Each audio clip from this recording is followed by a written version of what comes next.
اللہ کے ساتھ عبادت میں کسی کو شریک کرنا، یہ کیا ہے؟ شرک. اللہ کے علاوہ جو کچھ ہے وہ کیا ہے؟ غیر اللہ. فرشتہ ہو، ولی ہو، نبی ہو، بزرگ ہوں، کوئی بھی ہو.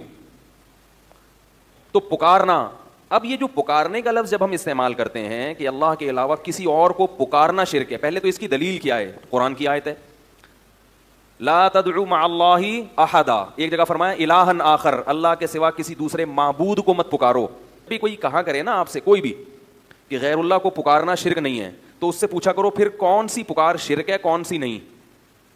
قرآن کی آیت کا آپ ہمیں مطلب بتا دو تو ہم اپنا والا مطلب چھوڑ دیں گے، آپ کا والا مطلب لے لیں گے. لیکن نہ تو آپ اس آیت کا کوئی مطلب ہمیں بتاتے ہو اور نہ پھر اس مطلب کو مانتے ہو جو ہم بیان کر رہے ہیں. تو پھر اس آیت کا تو یہ تو لغو ہو گئی نا، اس کا تو کوئی مفہوم بنا ہی نہیں بھائی. کہ مدد کے لیے پکارنے کی دو قسمیں ہیں، ایک حرام اور ایک جائز، ایک شرک اور ایک شرک نہیں ہے، دو قسمیں.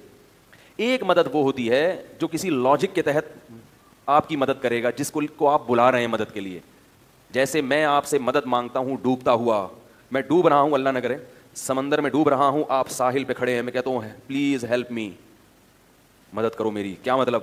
فون کرو حکومت کو، جو غوطہ خور ہیں ان کو جا کے بتاؤ، ہیں بھائی، یہی ہوگا نا. تو یہ سب لاجک ہے نا اس کی. آپ چلیں گے، ٹانگیں استعمال کریں گے، فون کریں گے، فون کے بٹن گھمائیں گے تو لہریں، ریڈیائی لہریں استعمال ہوں گی، ٹھیک ہے نا. آپ کی آواز کو ریڈیائی لہروں میں چینج کرنے کا ایک انہوں نے مشین بنائی ہوئی ہے، نمبر ہیں. یہ سب چیزیں ایسی ہیں جو لاجک ہے اس کی، کوئی نہ کوئی وجہ ہے اس کی، خود بخود نہیں ہو رہی ہے. لیکن اگر میں سمندر کے اندر ڈوب رہا ہوں، مجھے پتا ہے کہ نہ کوئی کشتی پہنچ سکتی ہے، نہ ساحل تک میری آواز پہنچ سکتی ہے، کوئی بھی اس وقت کسی بھی لحاظ سے اسباب کی دنیا میں میری مدد نہیں کر سکتا، کیونکہ سمندر کے بیچ میں اکیلا ہوں، کشتی الٹ گئی ہے، نہ میرا موبائل کام کر رہا ہے یا موبائل پانی میں ڈوب گیا ہے. ایسے موقع پہ اگر میں کسی کو پکاروں گا تو اس پکار پہ لبیک کہنے کی کوئی سائنٹیفک لاجک، کوئی سائنسدان اس کو تسلیم نہیں کرے گا. بخاری اور مسلم کے اندر کتنی احادیث موجود ہیں کہ نبی علیہ السلام نے یعنی مختلف اعمال کے اوپر لعنت فرمائی ہے. جیسے فرمایا کہ یہود و نصارہ پر اللہ کی لعنت ہو، بخاری مسلم دونوں میں موجود ہے، جنہوں نے اپنے نبیوں کی قبروں کو سجدہ گاہ بنا لیا تھا. یہ حدیث بخاری میں بھی ہے اور مسلم میں بھی موجود ہے. سورہ نساء نمبر 48 میں 116 میں ان اللہ لا یغفر ان یشرک بہ ویغفر ما دون ذلک لمن یشاء. اللہ شرک کو تو معاف نہیں کرے گا، اس کے علاوہ جتنے گناہ معاف کر دے گا. لیکن یہ شرک جلی ہے. دیکھیں نا جی، ریاکاری کو بھی تو شرک کہا گیا ہے، ریاکاری کو بھی تو شرک کہا گیا. مسند احمد میں، سنن ابن ماجہ میں حدیث موجود ہے. بلکہ مسند احمد میں تو حدیث ہے بڑی مشہور کہ جس نے دکھلاوے کے لیے روزہ رکھا اس نے شرک کیا، جس نے دکھلاوے کے لیے نماز پڑھی اس نے شرک کیا، جس نے دکھلاوے کے لیے صدقہ کیا اس نے شرک کیا. تو مشرک تو وہ بھی ہے. اور قرآن تو اس سے بھی آگے جاتا ہے افرأیت من اتخذ الہہ ہوا، بھلا اس شخص کو دیکھا جس نے اپنی خواہش نفس کو اپنا خدا بنا لیا. تو اس کے تحت جو فجر کے وقت سویا رہتا ہے بستر نہیں چھوڑتا، وہ بھی مشرک ہے. بھائی میرے محترم سننے والوں کے لیے ایک جملہ اور، ہم جو یا علی مدد کہتے ہیں، یا رسول اللہ مدد کہتے ہیں، ہم رسول سے مدد مانگتے ہیں، علی سے مدد مانگتے ہیں. ایاک نستعین ذہن میں رہے، ایاک نعبد و ایاک نستعین ذہن میں رہے جی. یہ جو ہم جو مولا نبی سے مدد مانگتے ہیں، مولا علی سے مدد مانگتے ہیں، عین توحید ہے. عقیدہ توحید سے ہاتھ نہیں اٹھائے گا یہ مجمع، یہ قوم، یہ ملت. اس لیے کہ ہمیں پتہ ہے کہ اس پہ خرچہ بہت ہوا ہے، اس میں قربانیاں بہت دی گئی ہیں. ہم عقیدہ توحید سے ہاتھ اٹھانے والے لوگ نہیں ہیں. مگر ہم یا رسول اللہ مدد کہہ رہے ہیں، یا علی مدد کہہ رہے ہیں، تو بول تو ہم رہے ہیں نا، تو تشریح بھی ہم ہی کریں گے. بھئی آپ تو بول نہیں رہے، تو پھر آپ تشریح کیسے کر رہے ہیں کہ شرک ہو رہا ہے، کفر ہو رہا ہے؟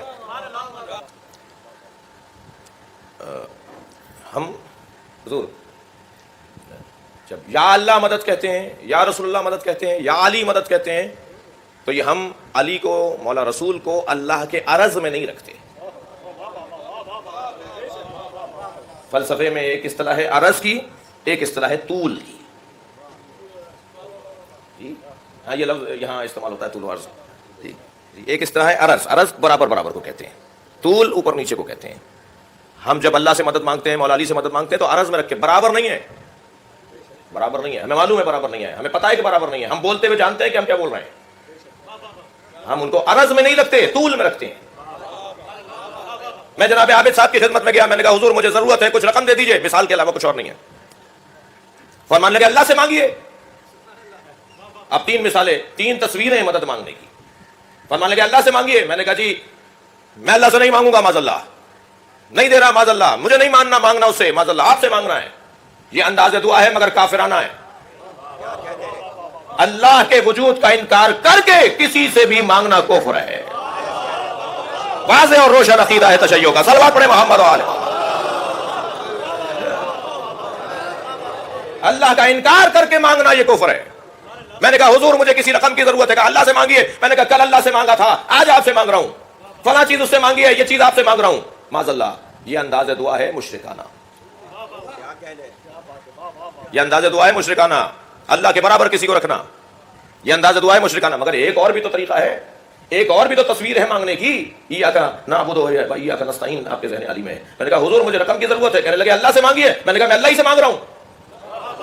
کہا آپ تو ہم سے مانگ رہے ہیں. ہم نے کہا آپ کو دیا کس نے؟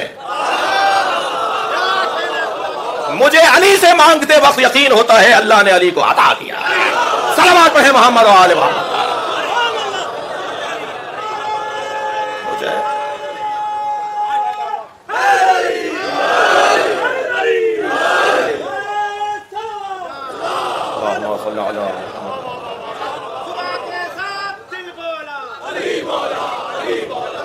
صلوات ہدیہ کریں گے محمد والا.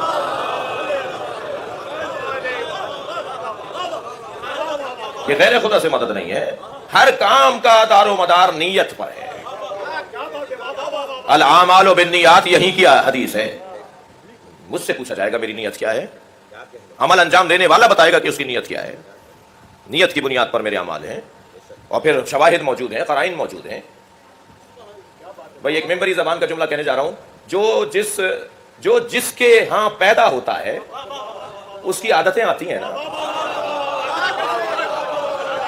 بھئی یہ اللہ کے گھر پیدا ہونے کا نتیجہ تو ہے کہ ہاتھ ید اللہ ہے, زبان لسان اللہ ہے, آنکھیں عین اللہ ہیں, پنڈلیاں رجل اللہ ہیں, کمر جنب اللہ ہے.